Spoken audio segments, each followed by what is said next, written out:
जानवर की डरावनी आवाज जैसे जंगली आती है, सुअर टाइप का। हाँ यस एग्जैक्टली, तो वैसी आवाज आ गई। जो सारे कस्टमर थे ना, हाँ। वो बोलने लगे कि आपने यहाँ पे सेफ्टी के लिए कुछ नहीं रखा है। उनकी हालत खराब हाँ, हो गई। उनकी हालत एकदम खराब हो गई। उनकी तो हो गई भैया, हमारी भी। हमारी तो सोचो। हम लोग यहाँ आपको वो एक्सक्लूसिव जानकारी देते हैं जो इंटरनेट पे आपको कोई भी नहीं दे सकता, और इसीलिए हमारे इस YouTube चैनल को अभी तुरंत अभी के अभी आप जरूर सब्सक्राइब करें, और इसके साथ साथ बेल वाला आइकन भी प्रेस करें ताकि ऐसे ही अच्छी जानकारियां आप तक सबसे पहले पहुंचती रहे। अब बढ़ते हैं आगे। बाय द वे, अगर आपने हमारा पिछला एपिसोड नहीं देखा है तो मैं आपसे रिक्वेस्ट करूंगा कि आप हमारे YouTube चैनल में प्लेलिस्ट में जाके देखिए हमारे पिछले एपिसोड को। ये मैं आपको इसलिए बता रहा हूँ जस्ट टू मेक श्योर कि आप हमारा पिछला वाला एपिसोड जो कि इतना वैल्यूएबल है, आप गलती से मिस ना कर जाओ। चलिए, ये तो बात हो गई पिछले एपिसोड की, लेकिन अब इस नए एपिसोड में आपको क्या देखने के लिए मिलेगा, चलिए अब यहाँ से हम शुरू करते हैं। एक बार हमने क्या किया था भैया, पहले 2 साल हमने लेडीज के लिए कैंपिंग रखा था। 25 दिसंबर को हम सिर्फ लेडीज के लिए कैंपिंग रखते हैं। टेंट में रहना, सिंगिंग वगैरह सबके लिए लेडीज ही हम बुलाते हैं। तो एक बार हमने क्या किया था, ऊपर जो हमारी टेकड़ी ना, वहाँ पे सारे टेंट लगाए थे। अच्छे से सारा चल रहा था। लोगों लेडीज़ का खाना वगैरह हो गया। अभी सोने का टाइम हो गया, रात 11:30-12 बजे थे, और एकदम ठंडी जोरों से सब फॉग आ गया था अच्छे से। तो 11:30-12 बजे सब एकदम पिन ड्रॉप साइलेंट हुआ था ना, तो एकदम जोर से चीखने की आवाज आ गई। रात को एकदम जोर से। लड़की के या लड़के का? नहीं, एकदम जानवर की डरावनी आवाज जैसे जंगली आती है, सुअर टाइप का। हाँ यस एग्जैक्टली, तो वैसी आवाज आ गई। जो सारे कस्टमर थे ना, वो बोलने लगे कि आपने यहाँ पे सेफ्टी के लिए कुछ नहीं रखा है। उनकी हालत खराब हाँ, हो गई। उनकी हालत एकदम खराब हो गई। उनकी तो हो गई भैया, हमारी तो सोचो। और उनको क्या हुआ था, लेडीज के घर से हाँ, जो प्रेशराइज किया था वहाँ पे जानवर, हाँ यहाँ पे बिपट्या वगैरह कुछ तो होगा, तो लेडीज के दिमाग में वो था। और वो 11:30-12 बजे वो आवाज आ गई जानवर की। वो इतनी डरावनी थी, हम भी डर गए थे, लेकिन हमने ऐसे दिखा कि कुछ हम एकदम वो हिम्मत बना के रखनी पड़ती। दूसरे दिन आ रहे हैं, बहुत डेंजर था। तो 11:30-12 बजे सब टेंट से बाहर आ गए। वो आवाज इतनी डरावनी थी कि हम भी डर गए थे, इतनी डरावनी आवाज थी। और कस्टमर, अभी हम यहाँ रुकेंगे नहीं, कुछ भी करो हम टेंट में रुकेंगे नहीं। सब बोलने लगे कि नहीं, बिपट्या ही था, बिपट्या आसपास ही होगा, जंगली सुअर का शिकार किया होगा ऐसा। हम बोल रहे थे कि नहीं आप सेफ हो, हम तीनों बाहर रुकेंगे, आप अच्छे से टेंट में सो जाओ। हमने इतनी भी तैयारी की थी कि सब लेडीज को अंदर सुलाएंगे और रात भर बोन फायर करके हम तीनों रात भर बैठेंगे। इतना हिम्मत दिखाई थी। वैसे ही किया भैया। तो उतने रात को कैसे करेंगे, सारे मैट्रेस वगैरह सब टेंट में डाल दिए। तो अगर हम लेडीज को यहाँ लाना है भैया, हमारे पास तब स्टाफ एक भी नहीं, हम तीनों और 25 लेडीज टेंट में भैया। तो टेकड़ी में से यहाँ पर सारी लेडीज की गद्दियाँ, मैट्रेस, उनकी जो पिलो हम तीनों ने उठा के लाया सिर पे भैया, सिर पे उठा के भैया। रात के 1 बजे की बात है भैया, वो सब उठा के लाए, सबको अच्छे से सुला दिया, और सब फॉग था। हम यहाँ पे ही बैठे थे भैया, यहाँ पे भी कुछ नहीं दिख रहा था। सुबह 6:30 बजे तक हम तीनों यहाँ पे भी बैठे थे, और सब अच्छे से सो रहे थे जी। सोचिए, हाँ बहुत जरूरी थी। जब दूसरे दिन वो कस्टमर चले गए ना 11 बजे, वो जब नाश्ता करके चले गए, तब हम सोच रहे कितनी हिम्मत दिखाई। लड़कों के सेंस में थोड़ा रफ बोलूंगा, बोलते फटके 4 हो गए बोलते ना, तो ऐसा। जी समझ गया मैम जी। तो इसका मतलब ये हो गया कि बीइंग एज अ ओनर या फिर agro tourism startup, you have to take your own stand, leadership दिखाना पड़ेगा। और इसे हम लोग के लैंग्वेज में कहते हैं, स्टार्टअप लैंग्वेज में, कि जूता सिलाई से लेके चंडी पाठ तक हर एक चीज आपको संभालना पड़ेगा, है ना। तो आप किसी चीज से ये नहीं कर सकते कि भाई आपका कॉलर ऊंचा है, आप ओनर है, यू आर द इन्वेस्टर। नहीं, आपको सब कुछ करना पड़ेगा जो आपने कभी सोचा भी नहीं था, जस्ट टू मेक श्योर कि ये पूरा सिस्टम क्रैश ना हो। लर्निंग तो हमें पहले ही मिल गए थे। कैसे कि जब हमने ये चालू किया था तो तकरीबन 6 महीने का पीरियड था कि हम ऐसे ही बैठे थे कि कस्टमर ही नहीं आते थे। हर एक बिज़नेस का ऐसा होता है। लेकिन क्या हुआ था, जब हमने जॉब छोड़ दिया था, जहाँ पे हमारी सैलरी हर महीना बैंक में जाती थी और एक बैलेंस दिखता था और एक मन को सुकून रहता है, वो सुकून 6 महीने में उजड़ गया। क्योंकि क्या हुआ था कि बैलेंस नहीं आ रहा है, कस्टमर नहीं आ रहे, वो अलग से प्रेशर है कि अगर हमने इतना बड़ी चीज़ की है और सब छोड़ के आए हैं, तो अभी हम ज़ीरो पोजीशन पे है। तो यहाँ पे कुछ महीनों में हमारी मेंटल हेल्थ तो डिस्टर्ब हो ही गई थी, जो नेचुरल है। लेकिन हर बार हम तीनों हर बार बोलते नहीं होगा, आएंगे, आज तो आएंगे, पक्का आएंगे, इतनी तैयारी करके आते थे, लेकिन नहीं आते थे। सबसे बड़ा डेंजर ये नहीं है कि आप लेट स्टार्ट करोगे, सबसे बड़ा डेंजर ये है कि आप गलत मॉडल के साथ स्टार्ट करोगे। एग्रो टूरिज्म में लोग land, setup, rooms, activities, marketing सब पे पैसा खर्च कर देते हैं और बाद में समझ आता है कि प्लानिंग ही गलत थी। अगर आप इन कॉस्टली मिस्टेक्स को अवॉइड करना चाहते हो तो अभी ऑनलाइन रजिस्ट्रेशन करके डिस्कवरी कॉल के लिए अप्लाई करो। ये फुल कंसल्टेशन नहीं है, ये एक पेड डायरेक्शन कॉल है फॉर सीरियस स्टार्टर्स ओनली। इसका रजिस्ट्रेशन लिंक कमेंट सेक्शन में और वीडियो डिस्क्रिप्शन में दोनों जगह आपको मिल जाएंगे, वहां जाके क्लिक करके अभी रजिस्ट्रेशन कीजिए। और इसीलिए आपका एग्रो टूरिज्म बिजनेस मैं शुरू करवाऊंगा। इसमें जो हमारे घर वालों ने हमें सपोर्ट किया है ना, आप बिंदास रहो, कस्टमर आएंगे। हर एक चीज़ का टाइम आता है और हर एक चीज़ टाइम पे होती है। आप कितना भी कर लो, लेकिन भरोसा रखो, कुछ दिनों में आपका एकदम जोर से चालू हो जाएगा। राइट। ये रोज़ हमें बताते और यहाँ से हमें कॉन्फिडेंस आता था कि यस आएंगे ज़रूर, और वो एक दिन आ गया अभी हमारा। पेशेंस हमारे फैमिली ने सिखाया जी। और उन्होंने एक बात बोली थी, पेशेंस जो था ना वो हमारे घर वालों ने सिखाया। कैसे? उन्होंने बोला था कि कौन सा भी बिजनेस हो उसके लिए 1000 दिन आपको देने रुकना पड़ेगा। पड़ेगा। जो है वो आपको 1000 दिन करना पड़ेगा, उसके बाद देखा जाएगा। हाँ, देखा जाएगा। जब हमने ये स्टार्ट किया ना भैया, तो हमें ऐसा लग रहा था अभी 6 महीने हो गए, सब फैमिली वालों को बोल दिया था कि हम ये करेंगे ही। पर तब एक बात हुआ कि हम तीनों बैठे थे और मैच चालू हो गई है अपनी। हमने बाहर तो स्टार्ट किया, एक तो आउट हो जाएंगे नहीं तो सिक्सर लगेगा। पर फाइनली सिक्सर लग गया और बाहर बहुत अच्छे से अभी चालू हो गया। राइट। अच्छा मैम, वैसे अगर उस टाइम में जब आप वापस से, अगर टाइम मशीन में आपको वापस से ले जाया जाए, ठीक है मैम, उसी 0 पॉइंट पे जहाँ से आपने शुरू की थी, वो टॉप 3 चीज़ें आप क्या करेंगी जिससे आपका एग्रो टूरिज्म सेंटर और बेटर हो सकता था? तो आप खुद के यंगर सेल्फ को क्या एडवाइस करेंगी? आज से टाइम मशीन में पीछे चले गए, हाँ। आप अपने यंगर सेल्फ को देख रहे हैं कि यार ये शुरू करने यार ये यहाँ फंसेगी, अटकेगी, ठीक है? तो आप उसको being as a elder self क्या गाइडेंस देती कि क्या कर? ज़रूर। जो नए आने वाले कृषि पर्यटन केंद्र जिनको Start चालू करना है, जी, जिनको चालू करना है, उनके लिए हम इतने भी बड़े नहीं हुए कि गाइड कर सके, लेकिन हम इतना बता सकते कि उनके प्रॉब्लम कुछ कम हो जाए। तो पहले तो हम बोलेंगे कि कॉन्फिडेंस रखो, लेकिन ओवर कॉन्फिडेंस नहीं। एग्जाम्पल? क्योंकि खेती ये ऐसी चीज़ है जहाँ हम सिर्फ देख सकते हैं कि जो वेजिटेबल मार्केट में आते हैं हम परचेस करते, लेकिन खेती में जब ये उगाते हैं वेजिटेबल आते, तब उनकी जो प्रोसेस रहती है ये सब डिपेंड रहती है अपने मौसम पे। उनको खाद डालना पड़ता है, उन पे अलग अलग तरह के रोग आते हैं, ये बहुत सारे प्रॉब्लम्स है। इसके लिए हमें पढ़ाई पूरी करनी चाहिए। किस चीज़ की पढ़ाई में?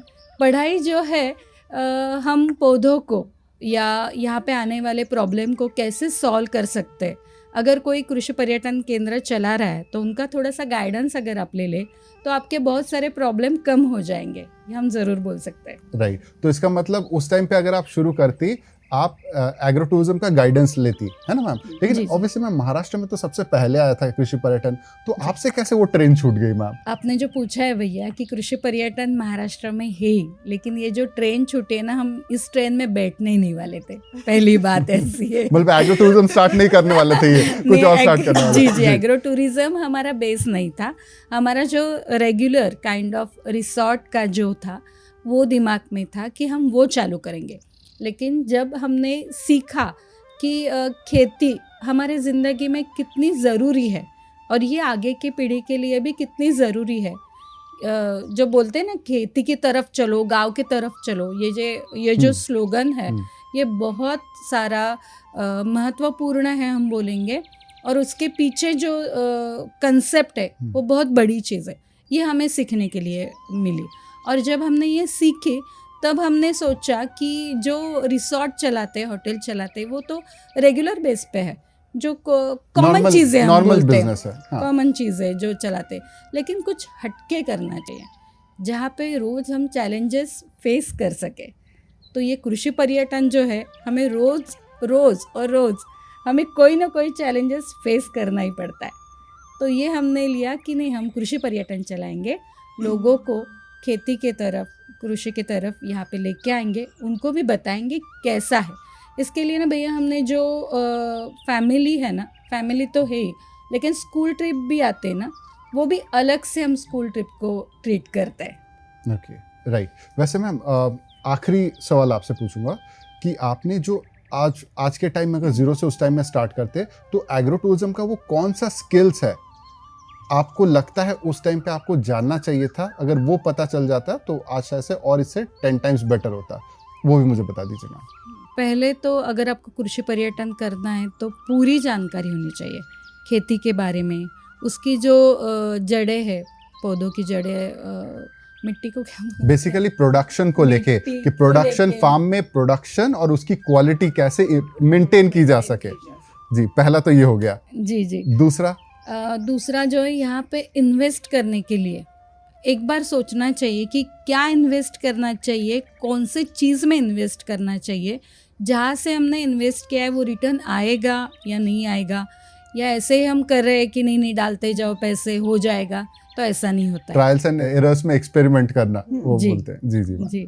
और तीसरा जो है वो पूरी पढ़ाई हम नेचर की करनी चाहिए, क्योंकि जो हर बार अभी मौसम बदल रहा है उसके हिसाब से जो हम नहीं बदले, हमारे वजह से मौसम बदल रहा है, जो पोल्यूशन है, बहुत सारी चीज़ें कि मौसम बदलने के पीछे, तो उसका जो इफ़ेक्ट होता है ना, ये बहुत बड़ी चीज़ है।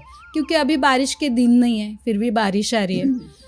अभी बारिश 4 महीने नहीं, 6 महीने 8 महीने चालू ही रही है, उसके हिसाब से प्रोडक्शन पे जो इफ़ेक्ट होता है वो भी बहुत सारे हमें सेटबैक दे के जाता है, ऐसे बोलते हैं हम कि उसकी भी पढ़ाई अच्छे से होनी चाहिए। इसका मतलब लोग जब आपके खेत पे आ रहे हैं और जब मौसम खराब है तो आपके फार्म पे दिखाने लायक बहुत कुछ बचता नहीं है, जी। तो जी। लोगों को कैसे इंगेज रखना है और उनको ऑफ डेज और ऑफ सीजन होने के बावजूद भी दिखाते रहना है, जी। उस टाइप का कुछ प्रोग्रेसिव मॉडल भी आपके पास होना चाहिए। राइट जी। और हमें ये जो बारिश का मैंने अभी बोला था, उसका प्रॉब्लम ऐसा था, बहुत सारे है, तो उसमें एक प्रॉब्लम ऐसा था, अगर खेती का जो प्रीमाइसेस है तो वहाँ पे हम बोलते हैं कि पूरा एरिया जो है मड़ी हो जाता है, तो वहाँ से लोग चलेंगे कैसे, जो सीनियर्स आते हैं, छोटे बच्चे, अगर गिर गए, लग गया, तो वो कैसे सॉल्व करेंगे, वो भी है। जी बिल्कुल। तो इसका मतलब स्पेसिफिक एरिया ना होने के कारण, जैसे होता है ना सीजन के हिसाब 12 महीने होते हैं, 12 महीने में 12, मतलब जो कैलेंडर वाइज जो सीजन और सीजनैलिटी का स्पेशलिटी है, काउंटर एंड उसका काउंटर, मतलब जो पॉइंट है उसका काउंटर कैसे तैयार करना है, उसकी प्लानिंग उस टाइम पे मिसिंग थी। राइट जी। और तो यही मेजर जो इशू थे ये थे। अभी हम तो थोड़े से सीख गए, थोड़े से ही बोलेंगे, क्योंकि बहुत सारी चीज़ें जो है हमें सीखने के लिए बाकी है, हम ज़रूर वो सीखेंगे और आगे के लिए भी लेके जाएंगे कि उनको भी सपोर्ट मिले हमारे वजह से। जी। वैसे मैम आपने उस जीरो लेवल में सेटअप के दौरान क्या सिली मिस्टेक्स करी जो एकदम बाद में आपको रियलाइज हो, यार ये बेकार का कर दिया है? किया था वो। बताइए. हा ती मला तर आहे. हे पॉइंट लिहून ठेवायचं वाटतं नव्हते का, पण नंतर खूप ऐकलं. छान बोलतो दादा, खूप मस्त. क्या हुआ था, हमने सिर्फ सोचा था कि यहाँ पे लोग आएंगे खेलेंगे, बच्चे आएंगे खेलेंगे, उनके लिए कुछ एक्टिविटी चाहिए खेलने के लिए, तो इसके वजह से हमने जो खिलौनों में इन्वेस्ट किया था ना, सेटअप में. सेटअप में, खिलौनों के मॉल वाला- सेटअप ने, वो हमारे सामने कंसेप्ट कैसी थी कि मॉल में लोग जाते हैं, इंडोर गेम्स खेलते हैं और वहाँ पे एंजॉय करते हैं, लेकिन ये बाहर का जो नेचर है जहाँ पे हम खेती बाड़ी में आके जो एंजॉय करना चाहते हैं वो नहीं हो सकता है. इंडोर कंसेप्ट अलग रहती है और ओपन एरिया बहुत अलग रहता है. अभी हम जब सोचते हैं, बहुत सारी इन्वेस्टमेंट हो गई थी हमारी, अभी हम हंस रहे, लेकिन अंदर उस से रो टाइम रहे पे थे. जी जी ज़रूर जी. ज़रूर रो रहे थे. सिर्फ वो आंसू दिख नहीं रहे थे, ऐसे हमारी कंडीशन थी, और बोल नहीं पा रहे थे कि हमने क्या कर दिया है. अंदर क्या क्या से हुआ था अंदर- तो आप बताइए ना मैम, थोड़ा इंटरेस्टिंग पार्ट है आप बोला. 4.5 लाख रुपये. जी बोलिए बोलिए, कोई दिक्कत नहीं मैम. आपके फाइनेंशियल गलती से लाखों लोग की जिंदगी बचेगी मैम. हमने ऐसे सोचा था भैया उस टाइम कि जब हम खिलौनों में इन्वेस्ट करेंगे, आउटडोर में भी इतना बड़ा सेटअप, ये काइंड ऑफ बॉल पूल रहना चाहिए, बच्चों को खेलने के लिए बहुत सारा एरिया चाहिए, ये हमारा लगभग 5 से 6 लाख तक हमारा खर्चा हुआ था. जी. अगर आप सोचिए किड्स प्ले एरिया जोन में. हाँ. यस, किड्स प्ले एरिया में हमें लगा था बहुत अच्छा हो जाएगा, लोग एंजॉय करेंगे, लेकिन पहले ही बारिश में ये जो सब ख़त्म हो चुका था, हमारे सामने हमारे 5.5 से 6 लाख पानी में गए थे. धुल गए. जी जी जी, जो मुझे अभी भी रोंगटे खड़े हो रहे हैं. लेकिन क्या हो गया था कि हम रोए थे, तीनों बिलक के रोए थे, क्या क्या हुआ है और हम क्या बताएंगे. अगर घर वालों ने, सबने हम पे भरोसा रखा है कि ये इन्वेस्टमेंट बहुत बड़ी चीज़ थी. अभी हमें लगता है कि कुछ नहीं, क्या है, 5 से 6 लाख है, हम इन्वेस्ट कर देंगे, लेकिन ऐसा लगा था ये अगर हम दूसरे चीज़ में इन्वेस्ट करते यहाँ के और डेवलपमेंट में, वो खिलौनों के पीछे ना लग के, तो बहुत सारी चीज़ें बच सकती थी, अच्छी हो सकती थी. इसलिए मैंने जो पहले बोला ना कि पढ़ाई होनी बहुत ज़रूरी है, होमवर्क रहना चाहिए अपना कि कहाँ पे क्या करना है, ये हमें पता नहीं था. हम सिर्फ इंडोर के बेस पे थे कि नहीं ये भी यहाँ पे चल जाएगा, लेकिन कोई भी चीज़ ऐसे चलती नहीं है. मतलब आप होप करके चल रहे थे, लेकिन उसका प्रॉपर मार्केट स्टडी नहीं था. जी जी, मार्केट Right. स्टडी नहीं था बात. राइट. तो ओवरऑल मैम उस जीरो लेवल में आपने कितना इन्वेस्टमेंट कर दिया जाने या अनजाने में, जो आज आपको रियलाइज होता है कि चलो बताइए मैम, भैया कोई दिक्कत नहीं मैम. इन्वेस्टमेंट इतना बताएंगे ना तो लोग हमें तो सच में लोग ऐसे सोचेंगे, इतने ये पागल है क्या, इतने इन्वेस्ट कर चुके हैं इसमें. आपको मेरे पास सबसे वर्स्ट केस स्टोरी आया था मैम, मैं आपको बताऊं. 2 करोड़ रुपए लगा के आलीशान बनाया, उनको जो पसंद आया वो उन्होंने डाला, कस्टमर का सोचा भी नहीं. जब डैमेज डन हो चुका था, उसके बाद फिर हमसे वो क्या बोलते हैं ऑडिट सर्विसेज ली कि सर क्या गलती हो रही है, मार्केटिंग में दबा के पैसा लगा रहे हैं, फिर भी कस्टमर आ रहे हैं लेकिन रिपीट नहीं हो रहा है. तो फिर वहाँ से ऑडिट करके हमें बहुत उनकी कुंडली पता चली. मैं बोले क्या किया सर आपने, मतलब डोंकी वर्क है. हालांकि वो थोड़ा रिच है, तो फिर उन्होंने फिर करेक्शन किया, लेकिन 2 करोड़ तक का अब तक का मेरा हाईएस्ट डैमेज देखा मैंने. जी जी जी. अभी इन्वेस्टमेंट जो है ये बहुत सारी हो रही है, अभी भी हो रही है, चालू है हमारी. लेकिन जब हमने चालू किया था, जब हम ज़ीरो पे थे, तब हमने तीनों ने 5-5 लाख इन्वेस्ट किए थे, और बाद में भी बहुत सारे पैसे हमने डाले और अभी तक चालू है. और अभी जो बिज़नेस डेवलप हो रहा है, उसके बिज़नेस के पैसे भी हम बिज़नेस में ही लगा रहे हैं. ठीक है. और कोई मैम पीस ऑफ एडवाइस, क्योंकि इसके बाद फिर मैडम की तरफ आ जाएंगे. हम अभी बहुत खुश हैं, क्योंकि बेस ऐसा है कि किसी के यहाँ पे जॉब करना और खुद का कुछ करना, ये जो सुकून है ना, वो 100% मिलता है. क्योंकि हर एक बिज़नेस में कुछ उतार चढ़ाव तो रहते हैं, लेकिन जब हम सोचते कि अरे ये मेरा है, ये मेरा खुद का है, वो वहाँ पे हम जो एफ़र्ट्स देते हैं वो 100% से ज़्यादा होते. और जॉब करते तो हम बोलते हैं ना, मराठी में बोलते हैं हम, पाट्या टाकून आलो, this is a word for that actually. वैसे जॉब में रहता है, लेकिन यहाँ पे हम बोलते हैं कि हमें एक सुकून है कि ये खुद का है और खुद के लिए एफ़र्ट्स डालना की टेंशन नहीं रहती. लेकिन कभी कभी ऐसा होता है कि रातों की नींद चली जाती है स्ट्रेस हो जाता है। जी जी, ज़रूर हो जाता है, और ऐसे लेवल पे हो जाता है कि वो स्ट्रेस कंट्रोल करना भी बहुत बड़ी चीज़ है। क्योंकि ये जो कभी कभी गुस्सा होता है, कभी कभी फ्रस्ट्रेशन होता है, कभी कभी टेंशन होता है, ये हम तीनों ऐसे सोच के रखते हैं कि घर वालों पे बिल्कुल नहीं निकलना चाहिए। ये हमने बेसिक रखा है कि जो चीज़ है ये यहीं पे, घर पे जाने के बाद हम अलग है और यहाँ पे आने के बाद हम अलग है। ये स्ट्रेस हम यहीं पे मैनेज करके जाते हैं। अगर होता है तो दूसरे दिन आते हैं तो यहाँ पे ही ख़त्म करते हैं। लेकिन इसके बारे में हम घर वालों का भी सोचते हैं, क्योंकि ये सपोर्ट हमें करते हैं। वो मेंटल सुकून वहाँ से आता है हमें, कि घर पे जो घर वालों ने जो हम पे भरोसा रखा है वो कहीं पे हमें तोड़ना नहीं है, टूटना नहीं चाहिए एक छोटी सी चीज़ से भी। इसका हम बहुत ध्यान रखते हैं। लेकिन एक भैया बहुत सुकून है कि ये सच में हम बोलते हैं कि जो खुद के लिए करते हैं ना, तो वो प्रॉब्लम भी हाथी जैसी हो ना, तो वो प्रॉब्लम चींटी जैसी लगती है, क्योंकि सॉल्व भी हमें ही करना है और उसका जो आनंद भी मिलना है वो भी हमें ही मिलना है। तो बहुत बड़ी चीज़ है। तो हम ज़रूर कहेंगे कि खुद का कुछ चालू करो, ज़रूर आप सक्सेसफुल होंगे, क्योंकि कॉन्फिडेंस रखना चाहिए और पेशेंस रखना चाहिए। जीत हर एक की होती है। राइट। वैसे अभी अभी मैडम ने वर्क एथिक्स के बारे में, एग्रो टूरिज्म जब बिजनेस आप रन करेंगे इसके वर्क एथिक्स के बारे में बहुत ही बेहतरीन बताया। अगर आपको ये चीज़ पसंद आया है, इस वीडियो के नीचे अभी तुरंत कमेंट करके बोलिए कि आप अपने वर्क लाइफ बैलेंस को, personal life versus professional life को क्या खेत तक सीमित रखना चाहते हैं या फिर उसका स्ट्रेस घर वालों को देना चाहते हैं। ये कमेंट करके ज़रूर कि बताइए। जब हमने घर से पैसे लिए 5-5 लाख रुपए इन्वेस्ट करने के लिए तो 5 लाख रुपए तो हमारे खिलौनों में गए और 5 लाख रुपए हमने बर्तन लिए। तो हमें क्या लगा कि हम 2 सेगमेंट में हमारा शुरू करेंगे। यहाँ पर पूरा वेज रहेगा और ऊपर की तरफ नॉन वेज रहेगा। तब हमने ये भी नहीं डिसाइड किया था कि हमारा स्टाफ लेडीज रहेगा। Okay. यहाँ पर लेडीज को कोई परमिशन ही नहीं दे रहा था। तब हमने सोचा कि चलो अभी तो ले लिया है तो पैसे भी कमाएंगे, घर वालों को बोल साबित दिया करके है। दिखाएंगे। हाँ, अभी करना है, किसी भी हाँ। तरफ करना है। हाँ। तो जब हमने बर्तन लिए तो बर्तन आधे से कम हमारे यूज होते हैं, आधे तो वैसे ही नए के नए हैं। ओवर एस्टिमेशन हो गया। हाँ, ओवर एस्टिमेशन हुआ और बचे सिर्फ 5 लाख।